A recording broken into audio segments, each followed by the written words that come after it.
দু চোখে। দিদি আয়, দেখ না কেমন ছবি। তার ওপর রাখলেন তার আদর মাখানো হাত।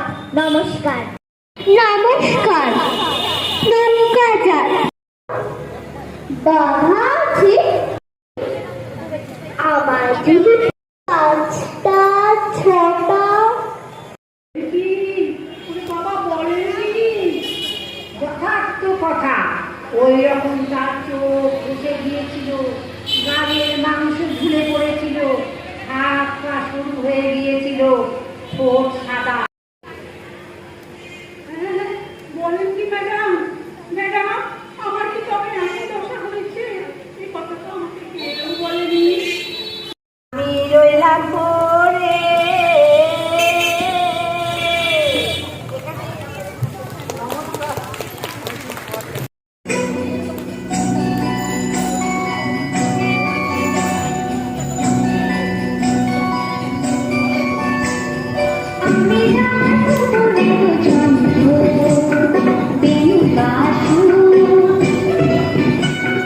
Thank you.